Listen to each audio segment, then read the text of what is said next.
Voilà, alors là je suis avec monsieur Mignot Cédric, voilà, qui représente les plumes de pêche du coq du Limousin, pardon, et puis il va vous en dire un peu plus justement sur ces plumes qui sont d'ailleurs magnifiques. Voilà, donc je suis un petit éleveur de coq Limousin et pardon aussi. Ici il y a des photos.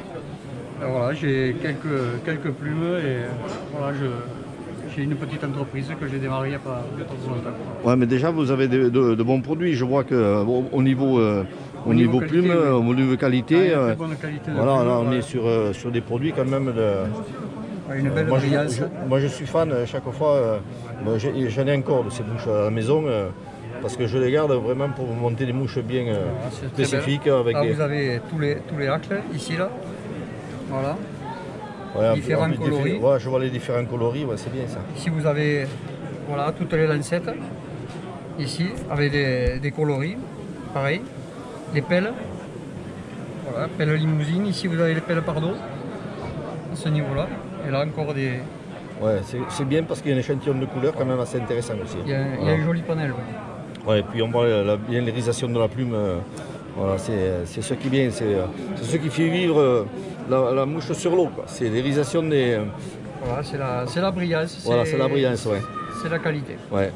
Et les gens ont un peu laissé tomber ces mouches à Acles à une époque parce que le copion de canard a supplanté. Mais bon, moi je me suis aperçu que finalement, au cours du soir, je passe souvent, j'en reviens.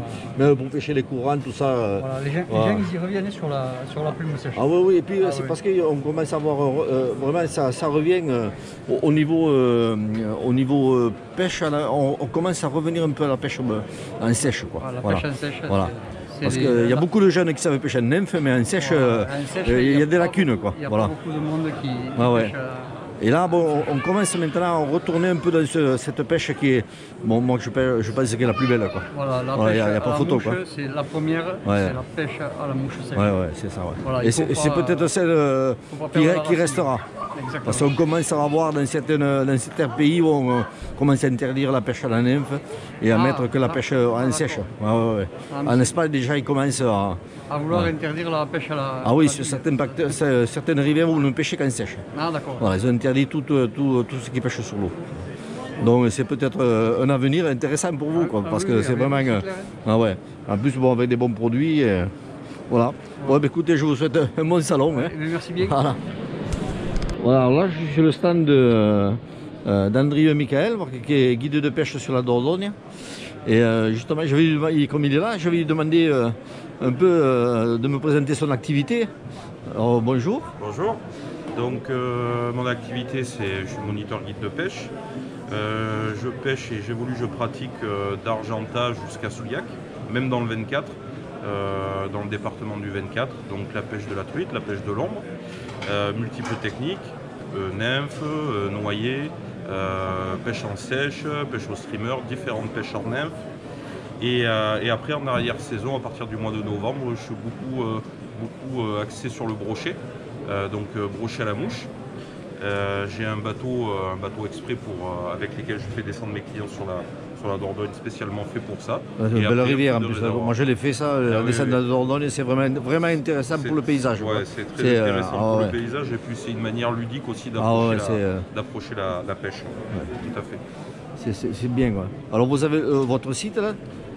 Oui. Vous avez le site, c'est voilà, on en a. C'est ça. Vous voyez. Alors si vous voulez contacter Michael, je vais dire Michael puisque c'est son prénom. Hein. Voilà. Et là, vous aurez toutes les coordonnées pour justement. Je suis facilement trouvable sur Internet et j'ai développé des bas de ligne là, spécialement fait, vraiment très bien équilibré, vraiment spécialement fait pour la pêche en sèche de plusieurs longueurs. Je suis aussi maintenant sur le cul de canard haute qualité. Voilà, donc je diversifie un peu mon activité. J'ai une collection de mouches maintenant avec un site à part. Donc voilà, petit à petit, je diversifie un peu l'activité. C'est quoi comme plume? Alors ça c'est des plumes, il y a un peu de pardot, du genre, voilà. Et après ça va être vraiment les plumes, de canard. Là oui, vous avez de jolies teintes bleutées là un peu là, c'est magnifique. Donc des plumes ramassées dans le sud-ouest, directement à l'abattage, c'est pas importé, et des plumes triées, comment dire, sélectionnées à la main. Ouais. Voilà. Bon, mais c'est bien. Alors, vous avez tous les renseignements. Si vous voulez pêcher la Dordogne, voilà, vous avez un super guide là. Je l'ai déjà vu en action. Il n'y a pas photo quoi. Ça fait partie des meilleurs guides de France.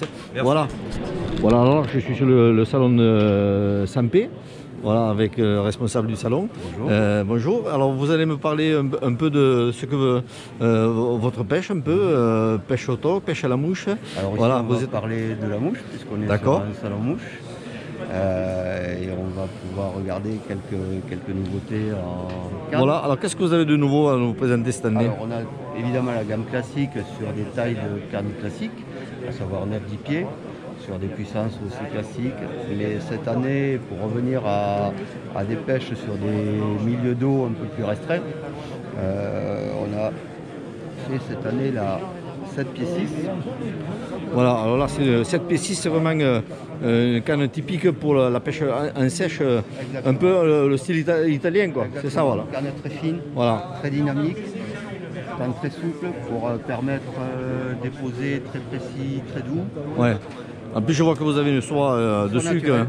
Naturelle. Ouais. Voilà. Alors on peut pêcher avec d'autres soies, mais elle est idéale pour pêcher en soie naturelle parce qu'elle va propulser très facilement. Ouais, ça, et ces soies, c'est vous qui les... Voilà, c'est les soies de chez nous aussi. Ce sont des soies parallèles ou parallèles flou. Ouais. Elle ressemble un peu, ça me fait penser à la soie de Robinson qu'il y avait à l'époque. Ça y ressemble alors comme... Totalement dans le même esprit. Dans le même esprit, esprit de qualité de soie.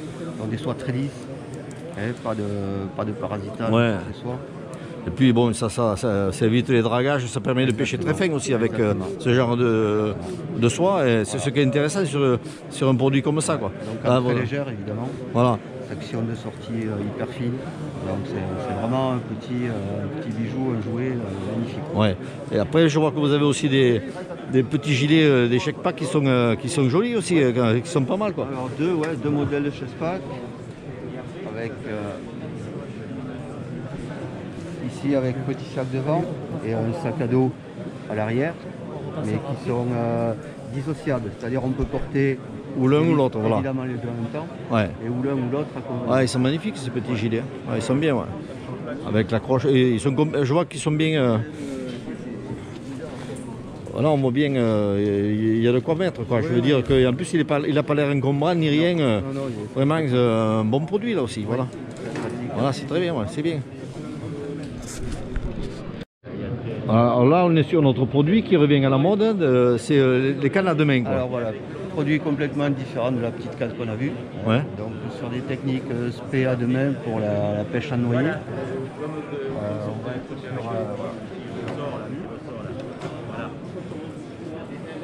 sur ce type de canne. Donc avec... on voit qu'il y a quand même... un bon moulin, il y a un bon équilibrage, je viens de la tenir là. C'est des cannes en même temps qui restent légères mais qui sont... Là on est sur une longueur de pied de combien là? Ça a 11 pieds 6 et 12 pieds 6. Voilà, là c'est une pêche spécifique pour la pêche en rivière, voilà. Pour quel type de poisson? Poisson salmonidé, que ce soit truite. On peut pêcher la truite aussi, pareil, à deux mains, voilà. En technique mouche noyée. Voilà, en technique mouche noyée, Donc avec une soie un peu plus... à laquelle il faut un certain poids. Oui, bien sûr. Mais ça permet quand même d'atteindre de sacrées distances, quoi. Parce que... un bon pêcheur va atteindre de belles distances. Puis c'est une technique, moi j'ai vu souvent sur des vidéos, j'ai vu des gars évoluer avec cette technique, c'est quand même joli à voir, quoi. Ah, c'est magnifique. C'est une pêche magnifique dans le geste, dans l'approche. C'est une autre approche du lancer, en fait. Voilà. On met un peu la pêche quand on pêche le saumon, on l'a mis sur des poissons de rivière comme la truite, justement, et on adapte cette technique à ce genre de poissons, quoi. Voilà. Donc après, plutôt sur des grandes rivières, évidemment, mais ce qui n'empêche pas sur des rivières intermédiaires d'être pêché à cette technique aussi. Eh bien, voilà, merci pour cette présentation de vos produits, puis je vous souhaite un bon salon. Merci à vous, bonne journée.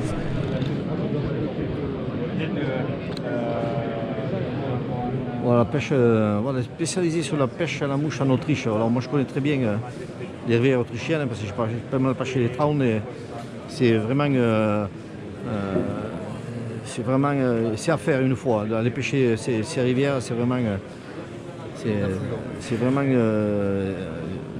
c'est super, quoi, c'est génial. On a des poissons très combatifs et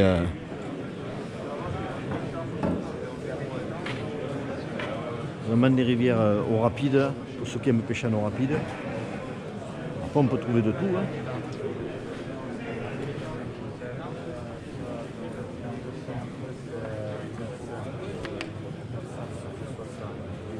Alors souvent en Autriche, l'avantage c'est que vous allez dans un hôtel et vous pouvez accéder aux lots de pêche qui appartiennent souvent aux hôtels. Donc, petit rappel concernant voilà la pêche au Tankara Pyrénées, voilà aussi un autre mode de pêche qui vient de Chine, hein, en fait. Ça vient de l'Asie et puis on a adapté ça dans nos rivières en France, pyrénéennes, et puis c'est intéressant, hein, comme pêche. Vraiment, c'est...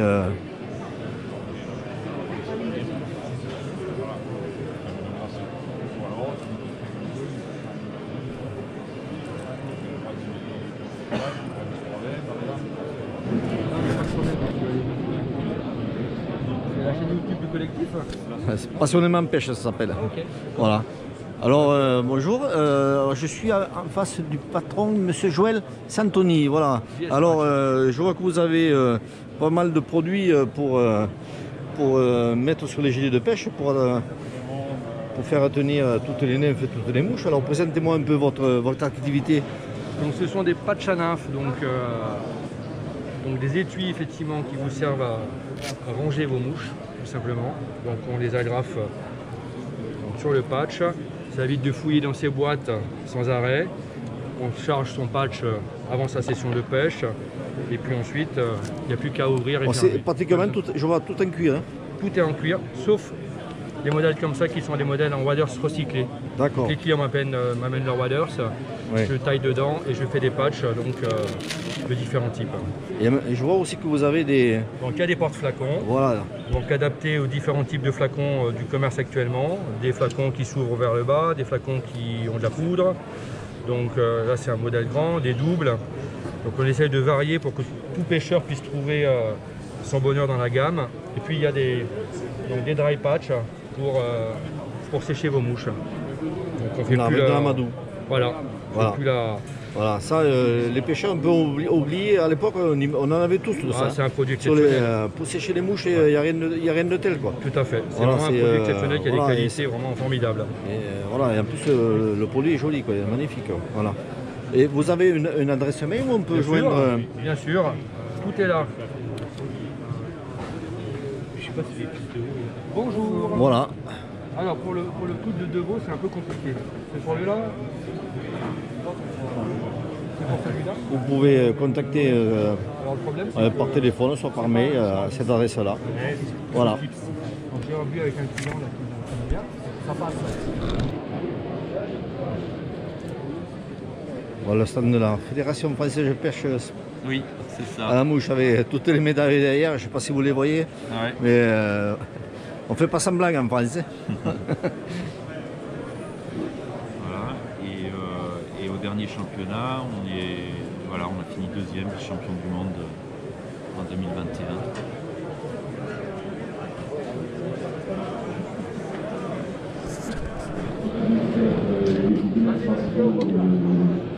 On va voir quelque chose que je n'avais jamais vu encore. Avec mon taille, un blanc en bambou fendu. Avec le gabarit, puis Le soleil vient de rejoindre dans 5 minutes. Et aux alentours de 11h. si on ne savait pas comment on fabrique un blanc, et puis voilà, en bambou. Un gabarit. On a réussi à remettre en place avec du vent. Jean-Jacques Marcel. Il y avait des côtes qui sont marquées sur le gabarit.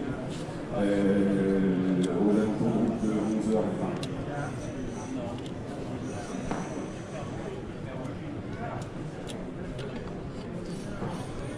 Un peu plus de fluidité.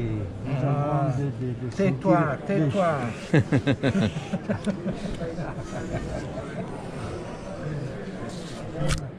Oh, ciao!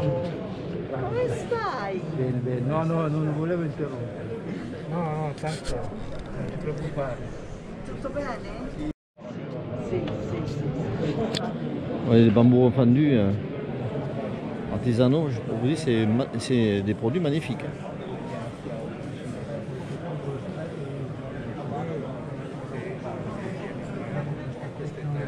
Ceux qui aiment bien les bambous fendus, là vous avez... c'est véritable, c'est des œuvres d'art ça.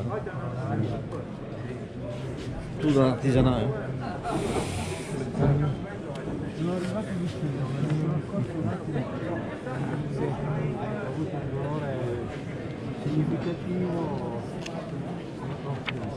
Il y a de la brochure.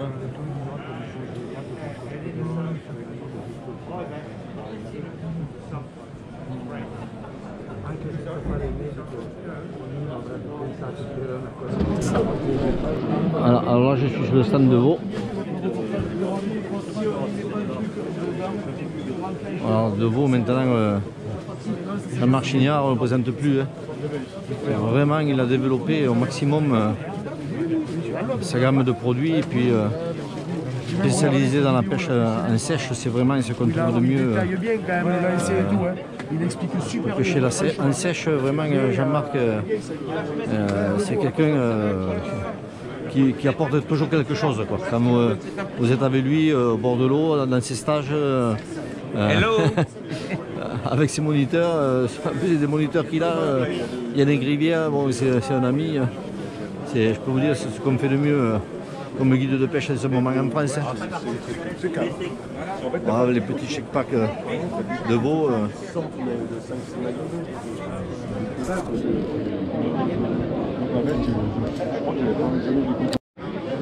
Des sacs de transport. Ouais, en plus, un fluo, on ne risque pas de les perdre. Hein. Pour ranger tout le matériel, et croyez-moi, quand on a des waders, quand on part en voyage, on n'a jamais assez de place pour tout ranger. Puis là, vous avez quelque chose de vraiment assez grand pour tout mettre. Quoi. Même des cannes pliées. Mais voilà, je suis avec Jean-Marc Chignard, tout le monde le connaît, j'ai plus besoin de le présenter. Voilà, alors cette année, il y a un nouveau produit qui vient de sortir, c'est une nouvelle série de cannes. Et voilà, tu veux bien nous les présenter? En fait, on a sorti la T54, c'est un peu comme la jumelle de la T56. Bon, avec, je ne veux pas dire plus de finesse ou plus de... pas meilleure, pas moins bonne, mais c'est surtout que c'est une petite finesse, une subtilité qui est dedans. Donc on a exactement le même carbone, on joue avec 3 carbones sur la T56. On a les mêmes carbones sur la T54, simplement que j'ai modifié le mandrin. Le mandrin, c'est ce qui est à l'intérieur pour enrouler le carbone dessus. Donc on a un petit dixième d'écart dessus, d'ailleurs c'est pour ça qu'on ne peut pas les emmancher vice versa quoi. Oui. Et ce qui nous donne en fait quand on fait le même mouvement sur par exemple les T56 8 pieds 8, si je fais le même mouvement sur la T54, le sillon va descendre à peine plus bas mais remonter plus vite. Donc c'est cette subtilité là. La T54, on va dire qu'elle va pour des gens comme moi, je vais m'apporter quelque chose de plus. Pour des gens qui ont moins la subtilité du lancer, ça va pardonner un peu plus l'erreur. D'accord. Donc on va pouvoir récupérer plus vite quelque chose. Donc c'est vraiment, on arrive dans le détail là maintenant. Voilà. Donc on a simplement, après on a changé le coloris, on est dans les mêmes aspects, simplement qu'au lieu d'être sur le bleu, vert, pourpre, on est sur le gris, pourpre. Ouais, c'est ce que je vois. Ouais, ça c'était 56 et là T54 tu es là. Et ouais, on voit la différence sur la couleur. Voilà. Donc bon, toujours difficile, c'est toujours dehors qu'on voit mieux le coloris d'une canne quoi. Mais donc on a fait des tailles comme 8 pieds 8 soit 2-3, 8 pieds 8 soit 4-5, ce qu'on utilise le plus avec mon frère, 9 pieds, et on a fait une 9 pieds 3 et une 9 pieds 6 soit 4-5.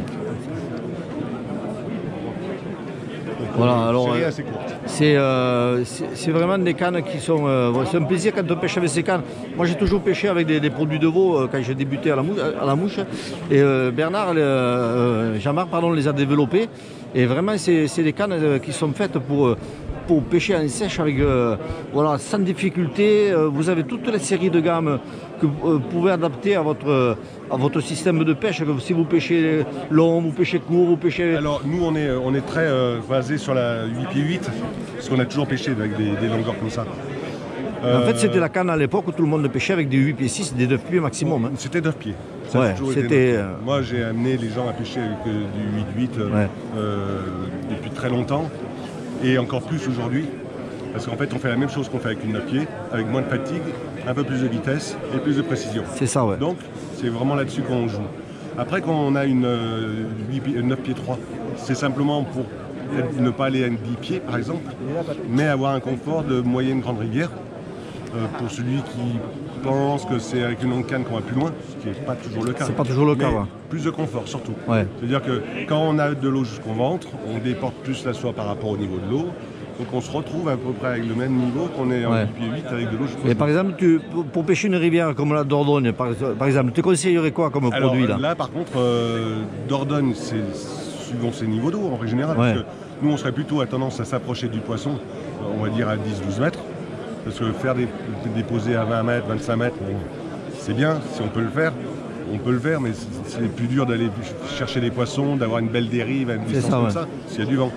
Donc en fait l'idéal, ce sera plus d'avoir, si on veut vraiment la canne pour une rivière comme ça, on serait plus sur une 9 pieds 4, 9 pieds 4, ou 9 pieds 6, 9 pieds 6 soit de 4-5, c'est vraiment quelque chose qui est pas souvent très utilisé, mais c'est vraiment ce qui permet de ne pas aller à la 10 pieds, et d'avoir encore la vitesse et une bonne distance de maîtrise de soi. C'est pour ça que moi je conseille toujours aux gars qui veulent acquérir une canne, c'est vraiment d'appeler le vendeur, quoi, parce que lui, moi, il peut vous conseiller sur le type de par rapport aux rivières que vous pêchez, il peut vous conseiller sur tel ou tel produit, car vraiment il y a certaines différences. Il y a la canne polyvalente à tout faire, mais... Oui, et puis en fait, il y a quand même d'autres questions aussi qui sont importantes, c'est connaître à peu près le niveau du pêcheur. Ouais. Et adapter une canne qui lui pardonnera et qui lui facilitera les choses. Voilà. Quelqu'un qui sait lancer, il va essayer ses cannes et il va se dire c'est ça qu'il me faut. Moi, si jamais je vois pêcher quelqu'un, je sais à peu près qu'est-ce que je vais lui mettre. C'est pour ça que c'est intéressant de faire tes stages que tu proposes avec tes moniteurs, là, justement. Comme ça, le gars, il peut venir et puis il peut essayer tes produits et toi, tu vas le conseiller déjà, un peu. C'est le mettre au niveau de pêche. Voilà, c'est ça, ouais. Et après, c'est de là qu'il choisira son niveau de canne. Voilà. Et il n'y a pas de mauvaise canne. C'est ça qu'il faut se dire. Ouais, ouais. Donc c'est pas parce que la canne elle vaut tel prix. Ouais, c'est plutôt les mauvais pêcheurs que les mauvaises cannes. Ouais. Des mauvais lanceurs, pardon. Non, parce que... oui, en fait c'est un manque souvent de physique qu'il y a avec la canne et le lanceur, quoi. Ouais. Donc en fait c'est se dire que moins en force, plus on a décomposé son mouvement, plus on a trouvé la linéarité et plus on va pouvoir apprécier les choses. Et comme je disais aux autres exposants, souvent on a tendance à revenir de plus en plus à la pêche à la mouche sèche. Est-ce que tu as remarqué ça? Moi je fais tout pour. Ouais. Moi je fais tout pour. Parce que pour la vraie pêche à la mouche, c'est la pêche en sèche. C'est ça, oui. Éventuellement la pêche en infra vue, éventuellement la pêche en infofile à distance, éventuellement la noyée. Mais en fait, voilà, ça c'est 4 vraies pêches. Voilà. Après, on a dérivé sur des choses. Ouais, non, mais ça, c'est la compétition qui a fait. Je pense que la compétition est pour des. D'accord. Les techniques, mais par contre, je me bats pour que la pêche à la mouche, ça soit quand même du lancer. Ouais, c'est ça. Avec une soie posée sur l'eau. C'est quand même un plaisir totalement différent de pêcher. Quand on a pratiqué les deux techniques, moi, ça fait des années que je pêche. Franchement, je me regarde davantage pêcher en sèche que pêcher en nymphe. Il n'y a pas photo, quoi. Même si, bon, des fois, on est obligé, à notre époque, de pêcher des fois en nymphe pour ne pas passer le temps à regarder, à attendre les gobages. Bien sûr. Voilà. C'est pour ça que tu as un guide de pêche avec toi qui sait tout faire, Yannick Rivière, que je vais interviewer tout à l'heure, qui, lui, peut vraiment... Mais on le voit déjà sur nos académies. On a quand même beaucoup de gens qui viennent apprendre à pêcher ou se modifier ou se faire corriger. On ne travaille que la technique de lancer, l'approche de la rivière sur une base de sèche. Ça ne veut pas dire qu'on ne parlera pas un peu de nymphe et tout ça ensuite. Mais d'abord, c'est ces mouvements de base. Et puis la dérive d'une mouche, ça c'est plus important. D'accord. Bon, eh bien, écoute, merci Jean-Marc pour tous ces renseignements et surtout pour le travail que tu fais pour la pêche à la mouche, car vraiment, moi je te connais depuis des années, je t'ai vu quand tu as débuté à l'époque, ce que tu fais vraiment, c'est quelque chose de super pour ce genre de pêche. Quoi. Voilà. Bon, eh bien, bonne continuation. Merci à tous et puis bonne saison. Voilà, alors là je suis avec monsieur Laval Jean-François. Et voilà, il a un super stand avec des plumes de coq corésien, c'est ça? Voilà, mais écoutez, c'est une pêche qui commence à revenir un peu. On commence à pêcher à se remettre à pêcher en sèche. Et je pense en plus que c'est la pêche d'avenir. On restera sur la sèche et la nymphe disparaîtra. Parce qu'on commence de plus en plus à le voir dans des pays étrangers où on supprime la pêche en nymphe. Quoi. Donc, il ne faut pas oublier qu'à l'époque, on pêchait tous avec des plumes en coup de coq. Hein. Et voilà quoi. Donc, présentez-moi vos produits. Bon, mais écoutez, donc moi c'est Jean-François Laval, du coq à la rivière, éleveur de coq passionné à la base, puisque bon, moi j'en ai toujours eu, mon père en avait, donc c'est un élevage depuis très très longtemps. Voilà, après on élève des coqs de manière artisanale, on va dire, puisque c'est des petites quantités. Moi j'ai un petit élevage qui tourne entre 60 et 70 coqs adultes. On produit tout nous-mêmes, puisqu'on part de l'œuf et on arrive à la plume, on fait notre repos, on va attaquer la reproduction, donc voilà, c'est une passion à la base. Donc ensuite, voilà, il y a différents types de produits, donc vous avez des hacks, qui vont servir, comme disait monsieur, à la confection de pas mal de sèches. Donc on les fait soit en panel de plumée, soit un petit peu par taille d'hameçon. Ouais, en plus vous avez des coloris différents sur les... On essaye, dans le Limousin, on est du blanc au noir, donc après les coloris, on peut avoir plusieurs teintes, ça va aller des gris cendrés, des gris miellés, des gris rouillés, des gris bleutés, du noir. Ouais. Donc il y a vraiment beaucoup de teintes. Comme je dis souvent, tout se ressemble mais rien n'est pareil, parce qu'on peut partir du blanc et aller au noir, voilà, tout simplement. Et ensuite on a d'autres types de plumes qui vont être les pelles. Pardon. Donc vous avez les pelles de cap, situées à la base de l'aile, qui vont servir à faire les cercles particulièrement de sèche. Et donc voilà, le Limousin, ses grandes spécificités, c'est la brillance de la plume. C'est l'irisation. Voilà, et donc c'est vrai que ça a ce gros avantage-là, c'est que ça brille beaucoup. Ça fait vraiment vibrer la mouche sur l'eau et on dirait qu'elle est vivante. Quoi. Voilà, exactement. C'est ce qui attire le poisson qui fait souvent la différence en pêche. C'est l'irisation de la plume. Souvent aux pêcheurs, vous la voyez mieux, mais le poisson aussi, ça peut aider un peu quand même. Et donc les pelles de cap plutôt pour les sèches, les pelles de dos, situées donc comme leur nom l'indique sur le dos du coq, qui vont être aussi très brillantes, un peu moins rigides simplement parce qu'elles sont sur le dos du coq, qui vont mieux aller pour les confections de cercles de nymphes ou de noyers. Et ensuite les lancettes sont situées sur le flanc du coq, et voilà, et où vous allez retrouver aussi des teintes, comme vous pouvez le voir sur un bouquet comme ça, très atypique. Et vous avez toujours la brillance et la finesse du rachis qui vous permet de monter des mouches, il paraît, de qualité. Donc voilà. Voilà les différents produits que nous avons. C'est parfait tout ça. C'est bien. De toute façon, moi je suis persuadé que c'est l'une des pêches qui ne disparaîtra jamais, c'est la pêche à la mouche. Quoi. Parce que c'est vraiment la pêche la plus belle et de plus en plus maintenant, même les jeunes qui ont commencé à pêcher en nymphe, parce qu'on leur a dit qu'il fallait pêcher en nymphe. Oui, mais on leur apprend ça au début. Maintenant, ils commencent à se dire, finalement, j'ai des lacunes en sèche, il faut que je me remette en sèche. Quoi, bon, on va dire que je défends ma paroisse, mais c'est vrai que moi j'aime pas trop la pêche en nymphe, c'est pas mon truc, j'aime pas ça. C'est deux pêches différentes en fait. Voilà. C'est vrai que la pêche en sèche, ça quand même de faire monter le poisson. L'adrénaline, enfin la pêche en nymphe, bien sûr que c'est sympa, je critique pas, c'est pas la première. Mais c'est pas du tout la même chose, on va chercher le poisson. Là, on oblige le poisson à venir. Je dis qu'on a monté un insecte qu'il confond avec un vrai et on ne lui passe pas sous le nez, il vient le chercher. On a plus l'impression d'avoir leurré le poisson. Quoi. Voilà. C'est exactement ça. Moi, je ressens en sèche. Bon, on partage le même avis. Hein. Voilà. Alors, si on peut vous joindre... écoutez, là, vous avez le site... Il y a un site avec mon numéro de téléphone, une page Facebook au même nom, du coq à la rivière. Et vous me contactez, le mieux c'est de me contacter par téléphone pour les disponibilités des produits, parce que les plumes je ne les fabrique pas, il faut un certain temps pour qu'elles poussent. C'est ça. Et après il faut les sélectionner, on trie tout à la main, donc voilà. C'est parfait.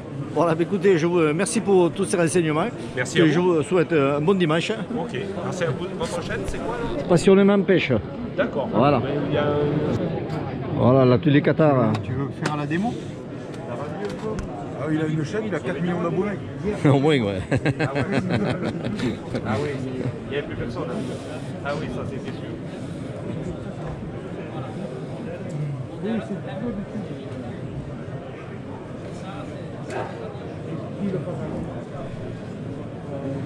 Alors ça, c'est une outil spécifique pour pouvoir monter les croupions de canard. Exactement, c'est pour voilà. récupérer l'intégralité des fibres de cul de canard. Donc là, je l'ai fixé entre les 3 aiguilles, j'enlève la pointe et j'enroule sur la partie interne de la plume, côté externe vers l'extérieur. Et là, les fibres se répartissent de part et d'autre, à droite et à gauche. Une fois que j'ai enroulé, je déverrouille la virole et je pousse le tout vers l'extérieur. Et là, j'ai récupéré l'intégralité des fibres de cul de canard que je rassemble. Voilà.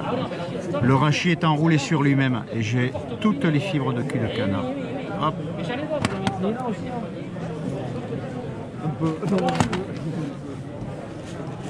J'ai la totalité des fibres. Le rachis a été enlevé totalement. C'est pas mal, ouais. Complètement. C'est génial ça pour pouvoir. On ne peut pas beaucoup de plumes en plus. Et là, eh ben, il reste le rachis.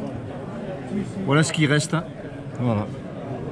Le rachis. Alors, voici l'outil en question. Hein. Voilà.